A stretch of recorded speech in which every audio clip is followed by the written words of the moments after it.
Hello everyone, welcome back to my cooking vlog. ಇವತ್ತು breakfast special ತುಂಬಾ ರುಚಿಕರವಾಗಿರುವಂಥ ಈರುಳ್ಳಿ ಹೂವನ್ನು ಉಪಯೋಗಿಸ್ಕೊಂಡು ಮಸಾಲೆ ರೊಟ್ಟಿ, ಹಾಗೆಯೇ ಅದಕ್ಕೆ ಕಾಂಬಿನೇಷನ್ ಆಗಿ ಬಜ್ಜಿ ಮೆಣಸಿನ್ಕಾಯಿನ ಉಪಯೋಗಿಸ್ಕೊಂಡು ಚಟ್ನಿ, ಇವೆರಡೂ ರೆಸಿಪಿಯನ್ನು ತೋರಿಸ್ತಾ ಇದ್ದೀನಿ. ನೀವು ಯಾವತ್ತಾದರೂ ಬಜ್ಜಿ ಮೆಣಸಿನ್ಕಾಯಿನ ಉಪಯೋಗಿಸ್ಕೊಂಡು ಚಟ್ನಿ ಮಾಡಿದ್ದೀರಾ? ಮಾಡಿದರೆ ಹೇಗೆ ಮಾಡ್ತೀರಾ ಅಂತ ಕಮೆಂಟ್ ಮಾಡಿ ತಿಳಿಸಿ.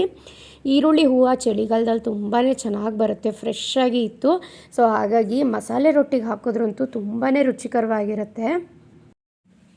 ಹಾಗಾಗಿ ಇಲ್ಲಿ ಒಂದು ಅರ್ಧ ಭಾಗ ಆಗೋಷ್ಟು ಈರುಳ್ಳಿ ಹೂವನ್ನು ನೋಡಿ ಈ ರೀತಿ ಸಣ್ಣ ಸಣ್ಣದಾಗಿ ಕಟ್ ಮಾಡಿ ತೊಗೋತಾ ಇದ್ದೀನಿ ನಾನು. ಈರುಳ್ಳಿ ಹೂವು ಹಾಕಿದ್ಮೇಲೆ ಎಕ್ಸ್ಟ್ರಾ ಇದಕ್ಕೆ ಈರುಳ್ಳಿ ಹಾಕೋದೇನು ಅವಶ್ಯಕತೆ ಇರೋದಿಲ್ಲ. ಸೊ ಹಾಗಾಗಿ ಸ್ವಲ್ಪ ಜಾಸ್ತಿ ಕ್ವಾಂಟಿಟಿನಲ್ಲೇ ನೀವು ಜಾಸ್ತಿ ರೊಟ್ಟಿ ಮಾಡ್ತಾಯಿದ್ರೆ ಹಾಕಿಟ್ಕೊಳ್ಳಿ. ಕಟ್ ಮಾಡಿಟ್ಕೊಂಡಿರೋವಂಥ ಈರುಳ್ಳಿ ಹೂವನ್ನು ಒಂದು ಮಿಕ್ಸಿಂಗ್ ಬೌಲ್ಗೆ ಸೇರಿಸಿದ್ದೀನಿ. ಇದರೊಟ್ಟಿಗೆ ನಾನು ಸಬ್ಸಿಗೆ ಸೊಪ್ಪನ್ನು ಸಹ ಹಾಕ್ತಾಯಿದ್ದೀನಿ, ಒಂದು ಕಟ್ ಆಗೋಷ್ಟು. ಚಳಿಗಾಲ ಆಗಿರೋದ್ರಿಂದ ಸ್ವಲ್ಪ ಎಲ್ಲರಿಗೂ ಶೀತ ಕೆಮ್ಮು ಹಾಗೇ ಆಗಿರುತ್ತೆ. ಸಬ್ಸಿಗೆ ಸೊಪ್ಪು ಉಪಯೋಗಿಸೋದ್ರಿಂದ ಸ್ವಲ್ಪ ಉಷ್ಣ, ಮೈಯೆಲ್ಲ ಸ್ವಲ್ಪ ಹೀಟ್ ಆದಂಗೆ ಆಗುತ್ತೆ. ಸೊ ಹಾಗಾಗಿ ನಾನು ಸಬ್ಸಿಗೆ ಸೊಪ್ಪನ್ನು ಸ್ವಲ್ಪ ಜಾಸ್ತಿನೇ ಹಾಕಿದ್ದೀನಿ. ಒಂದೇ ಒಂದು ಹಸಿರು ಮೆಣಸಿನ್ಕಾಯಿ ಕಟ್ ಮಾಡಿ ಹಾಕಿದ್ದೀನಿ. ಒಂದು ಅರ್ಧ ಚಮಚ ಆಗೋಷ್ಟು ಜೀರಿಗೆ, ರುಚಿಗೆ ತಕ್ಕಷ್ಟು ಉಪ್ಪು. ನೀವು ಬೇಕಿದ್ರೆ ಇದಕ್ಕೆ ಕ್ಯಾರೆಟ್ ತುರಿ, ಕಾಯಿ ತುರಿ ಎಲ್ಲನೂ ಹಾಕ್ಕೋಬಹುದು. ನಾನು ಸ್ವಲ್ಪ ಸಿಂಪಲ್ಲಾಗೇ ಇರಲಿ ಅಂತ ಅವೆರಡನ್ನ ಮಾತ್ರ ಉಪಯೋಗಿಸ್ತಾ ಇದ್ದೀನಿ. ಇವಾಗ ಇದಕ್ಕೆ ಸುಮಾರೊಂದು 3.5 ಕಪ್ ಆಗೋಷ್ಟು ಅಕ್ಕಿ ಹಿಟ್ಟನ್ನು ಸೇರಿಸ್ತಾ ಇದ್ದೀನಿ. ಮನೆಯಲ್ಲೇ ಮಿಲ್ ಮಾಡಿಸಿರೋವಂಥ ಅಕ್ಕಿ ಹಿಟ್ಟು ಇದು. 3.5 ಕಪ್ ಆಗೋಷ್ಟು ಹಾಕ್ತಾಯಿದ್ದೀನಿ. ಇವಿಷ್ಟನ್ನು ನೀಟಾಗಿ ಮಿಕ್ಸ್ ಮಾಡಿಕೊಂಡು ಇದನ್ನು ಕಲಸೋದಕ್ಕೆ ಸ್ವಲ್ಪ ಬೆಚ್ಚಗಿರೋವಂಥ ನೀರನ್ನು ಉಪಯೋಗಿಸ್ಬೇಕು.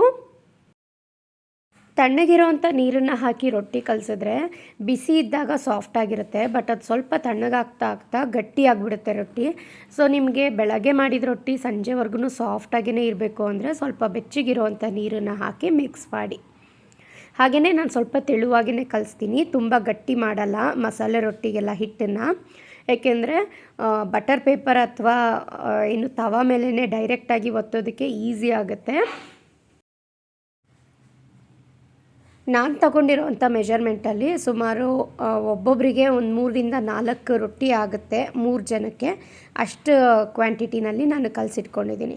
ರೊಟ್ಟಿ ಹಿಟ್ಟನ್ನು ಕಲಸಿದ ತಕ್ಷಣವೂ ಪ್ರಿಪೇರ್ ಮಾಡ್ಬೋದು, ಆದರೆ ಒಂದು ಸ್ವಲ್ಪ ಒಂದು 5-10 ನಿಮಿಷ ನೆನೀಲಿ. ಅಷ್ಟರಲ್ಲಿ ನಾವು ಈ ಕಡೆ ಬಜ್ಜಿ ಮೆಣಸಿನ್ಕಾಯಿನ ಉಪಯೋಗಿಸ್ಕೊಂಡು ಚಟ್ನಿ ಯಾವ ರೀತಿ ನಾನು ಮಾಡ್ತೀನಿ ಅನ್ನೋದನ್ನು ತೋರಿಸ್ತೀನಿ. ತುಂಬಾ ಚೆನ್ನಾಗಿರುತ್ತೆ, ಕಡಿಮೆ ಕ್ವಾಂಟಿಟಿಲಿ ಆಗುತ್ತೆ, ಬಟ್ ಮಾಡಿದ್ದೆಲ್ಲವೂ ಸಹ ಖಾಲಿ ಆಗುತ್ತೆ, ಅಷ್ಟು ಟೇಸ್ಟಿ ಇರುತ್ತೆ. ಬಜ್ಜಿ ಮೆಣಸಿನ್ಕಾಯಿ ಯೂಶ್ವಲಿ ಅಷ್ಟು ಖಾರ ಇರೋದಿಲ್ಲ, ಸೊ ಹಾಗಾಗಿ ಈ ಚಟ್ನಿನೂ ಅಷ್ಟೇನು ಖಾರ ಬರಲ್ಲ. ನೀಟಾಗಿ ವಾಶ್ ಮಾಡಿ ಬಜ್ಜಿ ಮೆಣಸಿನ್ಕಾಯಿನ ಈ ರೀತಿ ದಪ್ಪದಾಗೆ ಕಟ್ ಮಾಡಿ ಇಟ್ಕೊಂಡಿದ್ದೀನಿ. 4 ಬಜ್ಜಿ ಮೆಣಸಿನ್ಕಾಯಿನ ಉಪಯೋಗಿಸಿದ್ದೀನಿ. ಹಾಗಾಗಿ ಇಲ್ಲಿ ಒಂದೇ ಒಂದು ಟೊಮ್ಯಾಟೊನೂ ಸಹ ಸೇರಿಸ್ಬೇಕು. ನೀವು ಬಜ್ಜಿ ಮೆಣಸಿನ್ಕಾಯಿ ಜಾಸ್ತಿ ಹಾಕಿದ್ರಿ ಅಂದರೆ ಒಂದು 2 ಟೊಮ್ಯಾಟೊನ ಸೇರಿಸ್ಕೊಳ್ಳಿ. ಟೊಮ್ಯಾಟೊನೂ ಅಷ್ಟೇ ದಪ್ಪದಾಗಿ ಹೆಚ್ಚಿಟ್ಕೊಳ್ಳಿ. ಇವಾಗ ಒಂದು ಕಡಾಯಿ ಇಟ್ಟು ಅದಕ್ಕೆ ಒಂದು 2 ಸ್ಪೂನ್ ಆಗೋಷ್ಟು ಎಣ್ಣೆ ಸೇರಿಸ್ತಾ ಇದ್ದೀನಿ.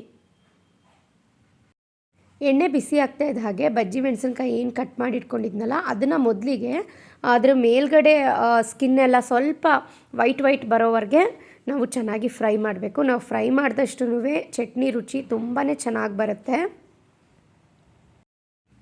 ಯೂಶ್ವಲಿ ಹೆಸರೇ ಹೇಳ್ತಾ ಇರೋ ಹಾಗೆ ಈ ಮೆಣಸಿನ್ಕಾಯಿನ ಉಪಯೋಗಿಸ್ಕೊಂಡು ಬರೀ ಬಜ್ಜಿನೇ ಮಾಡ್ತಾ ಇರ್ತೀವಿ, ಬಟ್ ಬಜ್ಜಿ ಅಷ್ಟೇ ಅಲ್ಲ, ಇದರಿಂದ ಈ ರೀತಿ ಚಟ್ನಿನೂ ಮಾಡ್ಬೋದು.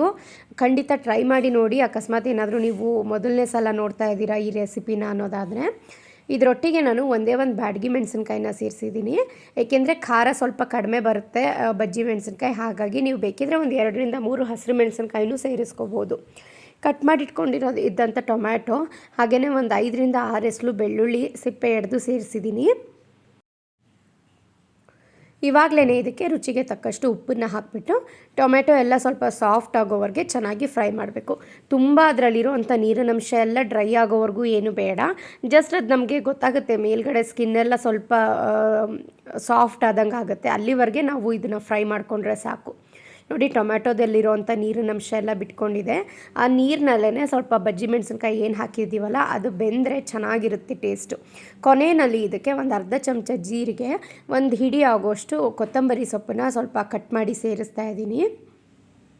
ಕೊತ್ತಂಬರಿ ಸೊಪ್ಪೆಲ್ಲ ಸ್ವಲ್ಪ ಬಾಡಿಸ್ಕೋಬೇಕು ನೀಟಾಗಿ, ಇಲ್ಲಾಂದರೆ ಸ್ವಲ್ಪ ಹಸಿ ಸ್ಮೆಲ್ಲೆಲ್ಲ ಹಾಗೆ ಉಳ್ಕೊಬಿಡುತ್ತೆ. ನೋಡಿ, ಪೂರ್ತಿ ಡ್ರೈ ಆಗೋವರೆಗೂ ಬಿಟ್ಟಿಲ್ಲ ನಾನು, ಸ್ವಲ್ಪ ನೀರಿನಂಶ ಇದೆ. ಇವಾಗ ಸ್ಟವ್ನ ಆಫ್ ಮಾಡಿ ಕೊನೆಯದಲ್ಲಿ ಇದಕ್ಕೆ ಒಂದು ಸಣ್ಣ ಗೋಲಿ ಗಾತ್ರದಷ್ಟು ಹುಣಸೆ ಹಣ್ಣನ್ನು ಹಾಕ್ತಾಯಿದ್ದೀನಿ. ಟೊಮೆಟೊನೂ ಹಾಕಿರ್ತೀವಿ, ಹುಣಸೆ ಹಣ್ಣನ್ನು ನೋಡಿಕೊಂಡು ಹಾಕ್ಕೊಳ್ಳಿ. ಒಂದು ಸಣ್ಣ ಪೀಸ್ ಬೆಲ್ಲ, ಇವಿಷ್ಟನ್ನು ಹಾಕಿ ಅದೊಂದು ಸ್ವಲ್ಪ ಬೆಚ್ಚಗಾಗೋವರೆಗೂ ಬಿಡಬೇಕು. ಬೆಚ್ಚಗಾದ ನಂತರ ಇದನ್ನು ಮಿಕ್ಸರ್ ಜಾರಿಗೆ ಸೇರಿಸಿ ನೀರೇನು ಹಾಕ್ಕೊಳ್ದೇ ರುಬ್ಕೊಳ್ಳೋದು ಅಷ್ಟೇ. ಕಾಯಿ ತುರಿ ಬೇಡ, ಕೊಬ್ಬರಿ ಬೇಡ, ಈರುಳ್ಳಿ ಬೇಡ, ತುಂಬಾ ಟೇಸ್ಟಾಗಿರುತ್ತೆ. ಸ್ವಲ್ಪ ಕಡಿಮೆ ಕ್ವಾಂಟಿಟಿನಲ್ಲಿ ಆಗುತ್ತೆ. 3 ಜನಕ್ಕೆ ಕರೆಕ್ಟಾಗುತ್ತೆ. ಬೆಳಗಿನ ತಿಂಡಿಗೆ ಏನೂ ಉಳಿಯೋದಿಲ್ಲ, ವೇಸ್ಟ್ ಆಗೋದು ಆ ರೀತಿ ಎಲ್ಲ ಏನೂ ಆಗೋದಿಲ್ಲ. ತುಂಬಾ ಟೇಸ್ಟಿಯಾಗಿರುತ್ತೆ. ಹುಳಿಯಾಗಿ ಯಾರ್ಯಾರು ಇಷ್ಟಪಡ್ತೀರಾ ಅವ್ರಿಗಂತೂ ತುಂಬಾ ಇಷ್ಟ ಆಗುತ್ತೆ ಈ ಚಟ್ನಿ. ಇಲ್ಲಿ ನಾನು ಸ್ವಲ್ಪನೂ ನೀರನ್ನು ಸೇರಿಸ್ದೇನೆ ಹಾಗೆಯೇ ರಿವರ್ಸ್ ಪಲ್ಸ್ನಲ್ಲಿ ಒಂದು 2ರಿಂದ 3 ಸಲ ಪಲ್ಸ್ ಮಾಡಿದ್ದೀನಿ ಅಷ್ಟೇ. ತುಂಬಾ ನುಣ್ಣದಾಗಿ ರುಬ್ಬಲಿಕ್ಕೆ ಹೋಗಬಾರ್ದು. ಇದನ್ನು ನೋಡಿ, ಈ ರೀತಿ ಟೆಕ್ಸ್ಚರಲ್ಲಿ ತರಿಯಾಗೇ ಇರಬೇಕು. ಇದಕ್ಕೆಲ್ಲ ಏನು ಒಗ್ಗರಣೆ ಮಾಡೋದು ಅವಶ್ಯಕತೆ ಇಲ್ಲ, ಜಸ್ಟ್ ಹಾಗೆ ಚಟ್ನಿ ಸರ್ವ್ ಮಾಡೋದು ಅಷ್ಟೇ. ಚಟ್ನಿ ರೆಡಿ ಆಯಿತು. ಬನ್ನಿ ಇವಾಗ ರೊಟ್ಟಿ ಪ್ರಿಪರೇಷನ್ ಮಾಡ್ಕೊಳ್ಳೋಣ. ರೊಟ್ಟಿನ ತಟ್ಟಿ ಬೇಯಿಸೋದಕ್ಕೆ ನಾನು ಯಾವಾಗ್ಲೂ ತವಾದಲ್ಲೇ ಡೈರೆಕ್ಟಾಗಿ ಒತ್ತುತ್ತಾ ಇದ್ದೆ. ಬಟ್ ಎಷ್ಟೊಂದು ಜನ ಕಮೆಂಟ್ ಮಾಡ್ತಾಯಿದ್ರಿ, ಡೈರೆಕ್ಟಾಗಿ ತವಾ ಮೇಲೆ ಮಾಡೋದ್ರಿಂದ ಗ್ಯಾಸು ವೇಸ್ಟ್ ಆಗುತ್ತೆ, ಹಾಗೆಯೇ 2 ತವ ಇಟ್ಕೋಬೇಕು, ಅದ್ರ ಬದಲು ಬಟರ್ ಪೇಪರ್ ಮೇಲೆ ಮಾಡಿ ಅಥವಾ ಹೋಳಿಗೆ ಪೇಪರ್ ಮೇಲೆ ಮಾಡಿ ತಟ್ಟಿ ಅಂತ. ಸೊ ಹಾಗಾಗಿ ಆವಾಗಲಿಂದ ನಾನು ಈ ರೀತಿ ಬಟರ್ ಪೇಪರ್ ಮೇಲೇ ರೊಟ್ಟಿನ ತಟ್ತೀನಿ. ಸೇಮ್ ತೆಳುವಾಗೇ ಬರುತ್ತೆ ಚೆನ್ನಾಗಿ. ತುಂಬ ಈಸಿ ಅಂತಲೂ ಅನ್ನಿಸ್ತು ನನಗೆ. ಫಸ್ಟೆಲ್ಲ ನಾನು ಆ್ಯಕ್ಚುಲಿ ಟ್ರೈ ಮಾಡಿದ್ದೆ ಬಟರ್ ಪೇಪರ್ ಮೇಲೆ, ಬಟ್ ಆ ಪೇಪರ್ಗೆ ಅಂಟ್ಕೊಡ್ತಾ ಇತ್ತು ರೊಟ್ಟಿ, ಹಾಗಾಗಿ ನಾನು ಅದನ್ನು ಬಿಟ್ಬಿಟ್ಟಿದ್ದೆ. ಇವಾಗ ಸ್ವಲ್ಪ ರೊಟ್ಟಿ ಹಿಟ್ಟೆಲ್ಲ ಯಾವ ರೀತಿ ಕಲಿಸ್ಬೇಕು ಅಂತ ಗೊತ್ತಾಯ್ತಲ್ವ, ಸೊ ನೀಟಾಗಿ ಬರುತ್ತೆ. ಬಟರ್ ಪೇಪರ್ ಮೇಲೆ ಸ್ವಲ್ಪ ಎಣ್ಣೆನ ಗ್ರೀಸ್ ಮಾಡ್ಕೊಂಡಿದ್ದೀನಿ. ಹಾಗೆಯೇ ರೊಟ್ಟಿ ತಟ್ಟೋದಕ್ಕೆ ನೀರಿನ ಸಹಾಯ ಬೇಕಾಗುತ್ತೆ. ಕೆಲವರು ಎಣ್ಣೆನ ಕೈ ಅದ್ದಿ ಮಾಡ್ತಾರೆ. ಎಣ್ಣೆಗಿಂತನೂ ನೋಡಿ ಈ ರೀತಿ ಕೈಗೇನಾದರೂ ಹಿಟ್ಟು ಅಂಟ್ತಾ ಇದೆ ಅಂದರೆ ಸ್ವಲ್ಪ ಕೈನ ತೇವ ಮಾಡಿಕೊಂಡು ರೊಟ್ಟಿ ತಟ್ಕೊಳ್ಳಿ. ತುಂಬಾ ಚೆನ್ನಾಗಿ ತೆಳುವಾಗಿ ಪೇಪರ್ ರೀತಿ ರೊಟ್ಟಿ ಬರುತ್ತೆ. ಮಾಡಿಟ್ಕೊಂಡಿರೋ ಅಂಥ ರೊಟ್ಟಿನ ಡೈರೆಕ್ಟಾಗಿ ಬಿಸಿಯಾಗಿರೋಂಥ ತವಾಗೆ ಹಾಕಿ ಒಂದು 10ರಿಂದ 15 ಸೆಕೆಂಡ್ ಹಾಗೆ ಬಿಟ್ಟರೆ ಸಾಕು. ನೋಡಿ, ರೊಟ್ಟಿ ತವಾದಲ್ಲಿ ಉಳ್ಕೊಳ್ಳುತ್ತೆ, ಬಟರ್ ಪೇಪರ್ ಹಾಗೆ ಮೇಲೆ ಬರುತ್ತೆ. ಪೇಪರು ಸಹ ಸ್ವಲ್ಪನೂ ಗಲೀಜಾಗಿರೋದಿಲ್ಲ, ತುಂಬಾ ಚೆನ್ನಾಗಿ ನೆಕ್ಸ್ಟ್ ರೊಟ್ಟಿನೂ ಸಹ ಮಾಡ್ಬೋದು. ಅದರಲ್ಲಿ ಒಂದು 15ರಿಂದ 20 ರೊಟ್ಟಿನಾದರೂ ಸಹ ಮಾಡೋವರೆಗೂ ಚೆನ್ನಾಗಿರುತ್ತೆ ಬಟರ್ ಪೇಪರು.